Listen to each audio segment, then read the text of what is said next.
Today we will discuss on how to identify the vertical and horizontal asymptotes of a rational function.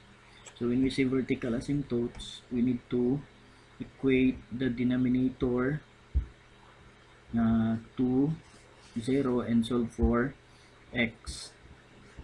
Okay, ito yung tandaan. Equate the denominator to 0 and solve for x to find the vertical asymptotes.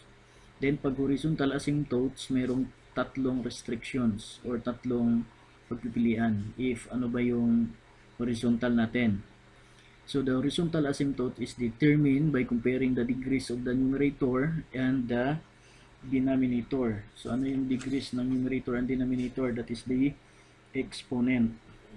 So una, if n, so ang n is the exponent of the numerator is less than m, so ang m exponent ng denominator, yung pinaka-highest or the highest degree of the given function ng denominator.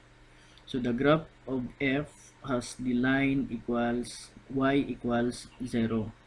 Tandaan, pag ang exponent ng numerator is less than, so n is less than m, mas maliit yung exponent ng numerator kaysa sa denominator, yung horizontal asymptote natin is y equals 0. Tandaan yan.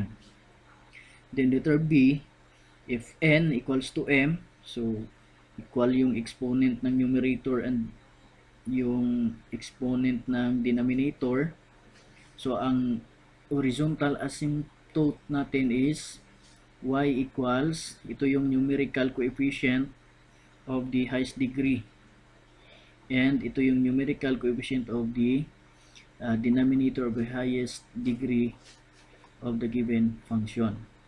Letter C, if n is greater than m, so mas malaki na yung exponent ng numerator kaysa sa exponent ng denominator, so the graph has no horizontal asymptotes.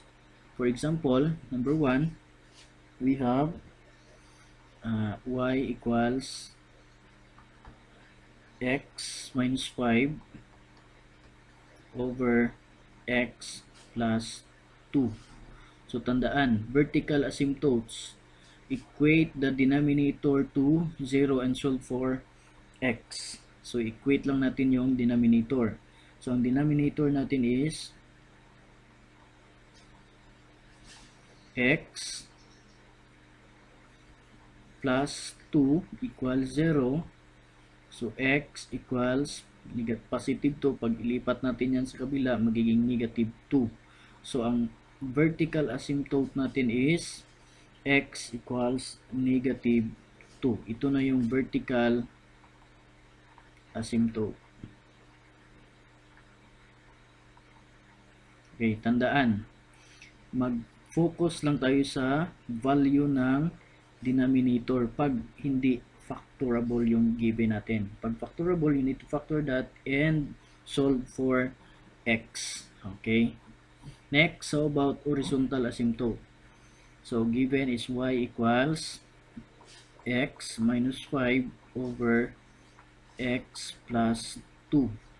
So tandaan, restriction natin, pilian natin.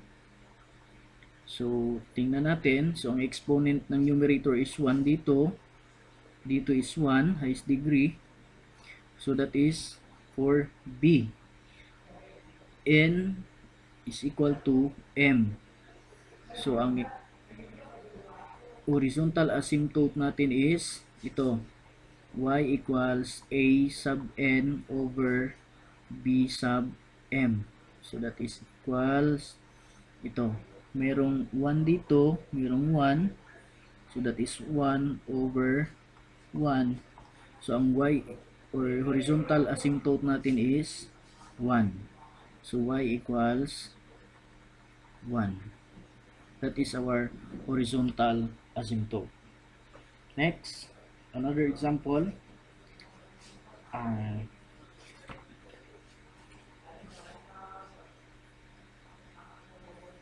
ito. Another example, we have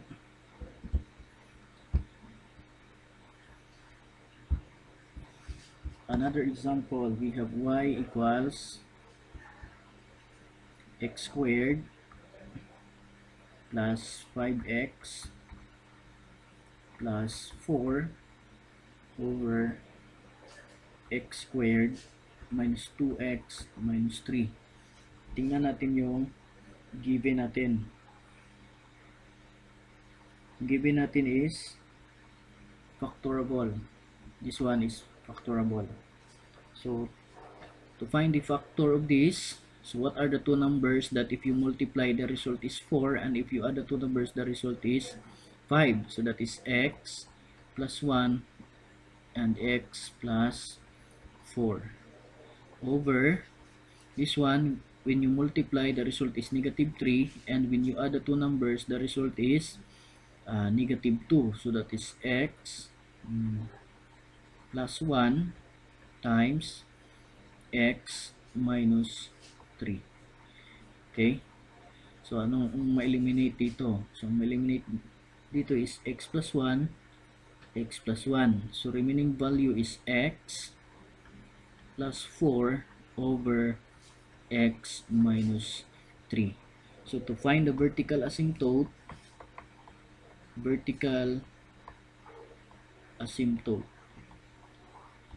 so ang denominator, okay, tandaan pag vertical asymptote nakafocus tayo sa denominator.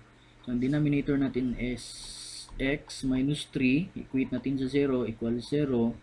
So x equals positive 3. So, ito na yung vertical asymptote natin. Then, yung horizontal asymptote. So, ano yung restriction natin? So, equal yung exponent. So, ang horizontal asymptote is y equals a sub n over b sub m. So the value of the numerical coefficient of this term is 1, and this one is 1. So that is 1 over 1 equals 1. So ang horizontal asymptote natin is positive 1. So what if yung horizontal asymptote natin is, for example, is y equals x squared plus 1 over x minus 1. So, tandaan, ito, n is greater than m. So, mas malaki yung exponent ng numerator kaysa sa denominator. So, there is no horizontal asymptote. Tandaan yan. There is no horizontal asymptote. Okay, tama ba? Wait lang.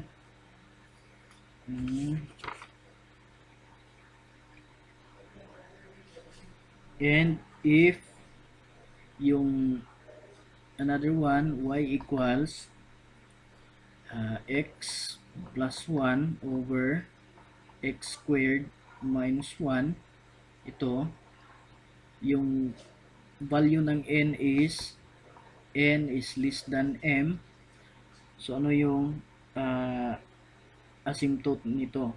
So, ang asymptote is y equals 0. Kasi mas maliit yung exponent ng numerator kaysa sa denominator. So, ang horizontal asymptote is 0. Then dito, no horizontal asymptote kasi nga that is equivalent to n is greater than m. Ito. Mag-base tayo sa exponent, highest degree. Then dito, less than yung mas maliit yung exponent ng numerator kaysa sa denominator. So our horizontal asymptote is y equals 0. Okay, that's all for today.